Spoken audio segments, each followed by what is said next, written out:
Welcome back to Super Mario 64 DS. Last time, whoa, look at all this crazy stuff I've done. I've done pretty much everything I can do on the first floor. Obviously, there are a few stars, around, like 3-ish, that I can't tackle right now because I don't have the proper characters. So I haven't done those just yet, but I've done pretty much everything I can possibly do. So, without further ado, let's actually go take care of Princess Peach, shall we? Yeah, it's taken a little while, but I'm finally getting to it. Also, I've recorded around 4 episodes in a row, and I will not know if anything is wrong with these videos until after I try to edit them. So, let's hope everything's going well. If you're seeing this, I made it out alive. Thank God! Anyway, Godspeed, moving on. The Power Stars have broken the lock, Bowser put on the star door, and now anyone can enter the door. And that actually is kind of foreshadowing. Anyone can enter the door. That may not be the case later. And they pulled a little tricksy on you where it shows a Peach painting and you think, oh, I'm gonna hop into the painting, I'm gonna go save Peach. Then it switches to Bowser and you fall into the floor. I don't really give it that much credit, but it is actually a pretty interesting idea, and I really do like the way they did it. It's actually really creative, and I just kind of skipped right past it, so I apologize about that. You've stepped right into my trap, just as I knew you would. I warned you, friend. Watch your step. I haven't done a Bowser voice in a long time, so I actually don't know what I want to do for it. So, remember when I said Mario's Power Flower ability can break levels in half? Yeah, right here. I'm not gonna use it just yet, but I will come back into this level and I will abuse the crap out of it, trust me. So, something you want to do in this level. This isn't just a straight run and gun it level, because as you can see, there are red coins. It's a very linear level, not gonna lie, but it is a level with some more objectives than just book it to the end. So what you want to do is grab red coins. I'm not exactly sure. Ooh, okay, that was close. I'm not exactly sure how you would know that red coin was. We'll look around, I guess. I don't know, that red coin back there in the beginning can be a little bit tricksy, and if you miss it, then it's like, well, you missed a coin in the very beginning. You might as well start over. I'm gonna try to get a better angle for this. That seems about right. I'm gonna be honest with you. I don't like the music in this area that much. It's not that I dislike it, and it does put a good mood, puts a good mood up in the atmosphere. Wow, it has a good atmosphere, right? It actually does work with the aesthetic of the stage, but my main issue with it is just a lot of the songs in Mario 64, they work in the context, but I probably just wouldn't go back and listen to them on my own time. Again, the song for Dire Dire Docks, Jolly Roger Bay, all the water levels pretty much, I would go back and listen to those in a heartbeat. But some of these other songs, they just don't stick with me as much. And I know them because I've played this game so much, but that's really the only reason I know them. Not because they're catchy, not because of anything else really, it's just because I've played the game enough to the point where I remember them. So, that's that. Again, I don't dislike the songs, I'm not trying to diss them, I'm just saying I feel like they could be a little bit more memorable, and other Mario games later on down the line do a little bit of a better job than that. The only reason I remember these songs is because, hey, I played Mario 64 a crap ton. It's a major part of my childhood, so I know a thing or two about it. I say that, but there's actually quite a lot I don't know about Mario 64. I forgot, there's actually 3 different stars you're going to, well, 2 different stars you're going to end up getting here, and something else. There should be one more red coin, and I think it's over here. Keyword being think. So, I want to kind of look around a little bit more, because I'm missing one. Wait, no, I know where it is, Good job jumping there, Mario, you did a real good job. Barely not getting enough heights. Ugh, that sucks. I know where the last red coin is, so I'm actually going to cut back to that. But just keep in mind, there are more objectives to, well, keep in mind. Something I actually never mentioned was Mario on fire. This actually does change things quite a lot. His momentum changes, his jump height changes. Mario being on fire is a big deal. You need to pay attention to stuff like that. And luckily, the fire goes out pretty dang quickly, but it's still something to keep in mind. So, keep it in mind. I feel like I've said that twice in the span of like 2 minutes. But, you know, whatever. Who cares? Things happen. Are you... That was a fault of the DS controls. I'll give you that one. That was actually an issue with the DS controls. That's not something that would have happened in the N64 version. That was an issue with the DS. So, are you happy now, DS haters? It doesn't affect normal gameplay all that often, but sometimes, ooh baby, oh wow, it can be a little bit tricky. Pay no attention to the life counter. It's not like I've died 5,000 times for 5,000 really, really stupid reasons, I'm not gonna lie. And if I'm gonna be honest, I'm gonna be completely transparent, the controls have actually been a bit of an issue. But here's the deal. Mario 64, I don't think control-wise is one of the best 3D Mario games. In fact, I think it's one of the weakest, without a doubt. This is not something that I would experience on the N64 version, to be perfectly fair with you.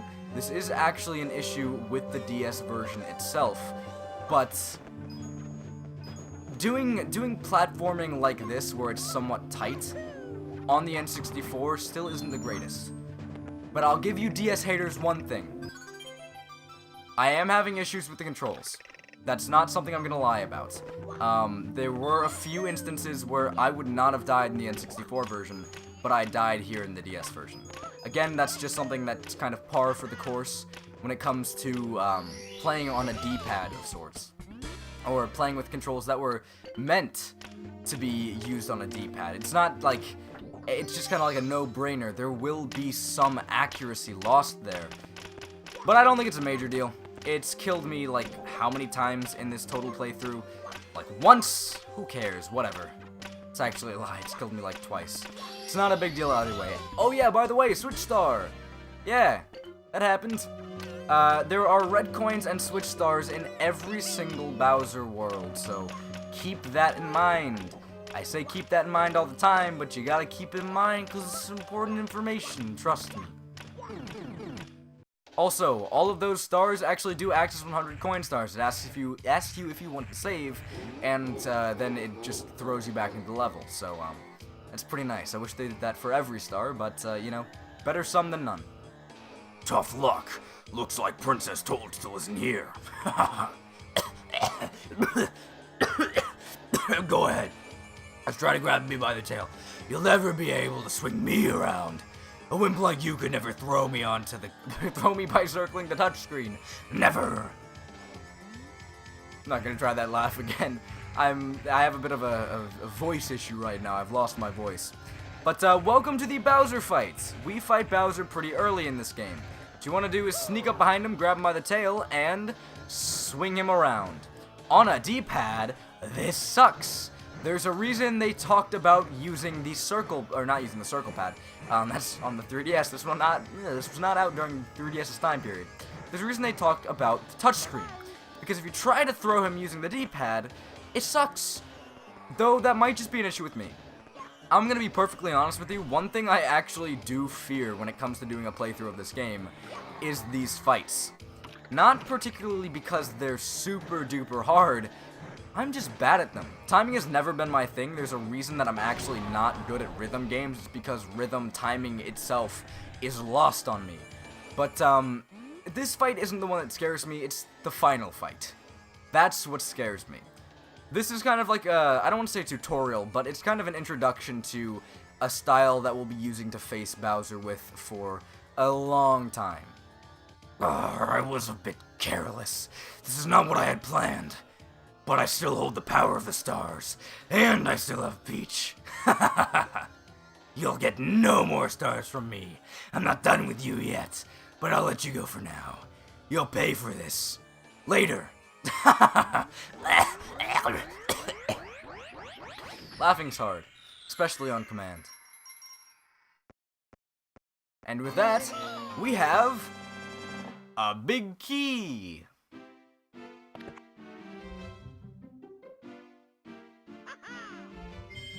Sweet. Bowser in the Dark World is complete. And we also got a key, which I am going to go show off the purpose of right now. There are quite a few doors I haven't gone through, one of which is the one up here, which I cannot enter. This door is locked and I don't have the right key. The other of which is these two doors that are on the sides. They actually take you to exactly the same place, so there's not a big deal. There's a Boo. I could follow him, but I'm not going to show that off just... Well, do I want to? Because there might actually be a rabbit. I'm going to try it out, actually. There's a courtyard out here. And that was a really, really bad PNG you can see right past the door. And there are actually Boos out here. There's a red coin mission out here as well. There's also something special about that one Boo over there, the big one. I'm not going to deal with him just yet, because that is something that's kind of a two-part endeavor on its own. Maybe even a three-part endeavor. Who knows? But I am going to deal with this red coin mission really quickly. It's pretty easy. Boos are really easy to get. If you are facing them, then they will go transparent. You cannot do any damage to them while they're transparent, but if you're not facing them, or above them, then they actually won't be able, or then they'll become solid again. You can kill them by either kicking them or ground pounding on them, which I think is the better option, because if you jump, they will not know that you're there anymore, and you'll be able to ground pound on them really easily. This is getting a little bit annoying. I might kill you just for the sake of it. I say as I'm getting kind of clapped really, really easily. This is not the way it's meant to be. I'm gonna hop into some water. Is there actually a part where you can swim here? Okay, good. Again, water's kind of a godsend. I was getting destroyed. I didn't think I would be, but I was getting destroyed there, and I kind of wanted to, you know, heal up, and water was there just conveniently. It allowed me to do a pretty good job of healing up really quickly, really easily. So, if there's water, use that to heal up. So that was one of the stars that can be found here that's pretty short. But there's also some more new content. Wow, another not now. There is another secret here that was not available in the N64 version of the game. If I can jump down here, I want to break these blocks open, because there's some grates here that open up to a little bit of a hole. This is an entirely new area with an entirely new aesthetic. Now, mind you, it has 1 star, but there's a lot of stuff going on here. There are enemies that we won't be able to see until much later on in the game. There's a lot going on here. Clear ball, okay, whatever. I know about the 5 silver stars, I got that. There is a whatever this thing is called. If you step on it, it'll fling you. It chases you around, so it is actually pretty dangerous. Keep that in mind. You cannot kill it. I keep saying keep that in mind. I'm going to try to stop that. But there's also a new enemy, a Chuckya. What does he do? He chucks you. It's pretty self-explanatory. I'm also getting damaged like nobody's business. Okay, you can actually stop that now. Thank you very much. Something else I should note, Bowser in the Dark World in this secret area do not have 100 coin stars. So don't worry about getting 100 coins in every single mission. It's just the big boy levels. So, don't worry about it. Don't worry about it. You're fine. No 100 coin mission needs to be done here. Chuckyas are actually pretty easy to get rid of. I was hoping you wouldn't see me, but he saw me anyway. Chuckyas are pretty easy to get rid of. I'm not going to deal with that one just yet. But all you have to do is grab them from behind. They act as the King Babam, just like a smaller variant of it, to an extent. They're also much more dangerous, so, you know. Be afraid. Trust me, Chuckyas can get a little crazy. Anyway, yeah, silver stars, it's pretty self-explanatory stuff. It's pretty easy stuff. I'm gonna get hit, aren't I? Yep. That was really, really great design, game. Thank you for stopping me in midair, dropping me down. It actually wasn't that big of a deal. I probably should have killed him anyway, expecting something like that, but I didn't, so it's my own fault. There should be a 1-up there, which I did not know about. There are bowling balls. I said bowling balls. That's completely wrong. There are balls like the ones that we saw in Babam's Battlefield rolling around here as well. They're a little bit more dangerous because they go in straight lines and they sneak out of nowhere like that, out of the corner of your eye. They can be pretty dang dangerous, so keep that in mind. I'm gonna stop saying keep that in mind one of these days. Trust me, I'll do it. I'll do it eventually. It's just that when it gets late, I kind of start becoming a broken record and repeating things at verbatim, ad nauseum. Verbatim and repeating things kind of go hand in hand. I shouldn't have said that. Okay. Something actually really important to note is that damage doesn't necessarily, every single type of damage doesn't necessarily make you lose a golden star. Or not golden star. Golden star is what I'm trying to get. Thank God damage doesn't make you lose a golden star every single time. You don't lose a silver star with every single type of damage. Fall damage does not make you lose a silver star, and similarly, you don't actually lose a cap if you're playing as a character who is using a cap. You don't actually lose a cap or getting hit with fall damage. fall damage is kind of like a non-issue if you're worried more about keeping your silver stars, keeping your hats. It's pretty simple stuff. It's also pretty good to note because I'm always afraid of getting fall damage, but it's really not a big deal. That also makes the little throwy guys, whatever they're called, that makes them a little bit of a non-issue. Because, you know, they're gonna throw you, you're gonna get hurt, but you're not gonna lose any of your silver stars, unlike the Goombas. The Chuckies actually don't do any damage to you either. So the Chuckies and those guys, they're actually pretty nice enemy placement, not gonna lie. The Goombas can be a little bit annoying, but it's not a super big deal. Anyway, I'm not done just yet. One more thing and I'm gonna be done and I'm gonna leave you, I swear. Right over here, there is stairs going downwards. The key that we got allows us to access a new area. The basement. Next time on Super Mario 64 DS, I'm not accessing the basement. I'm not actually going there just yet, because there is a bit more stuff that we can do in the first floor, technically. So next time on Super Mario 64 DS, I am going to go check out what this boo holds. But again, that's for next time. Until then.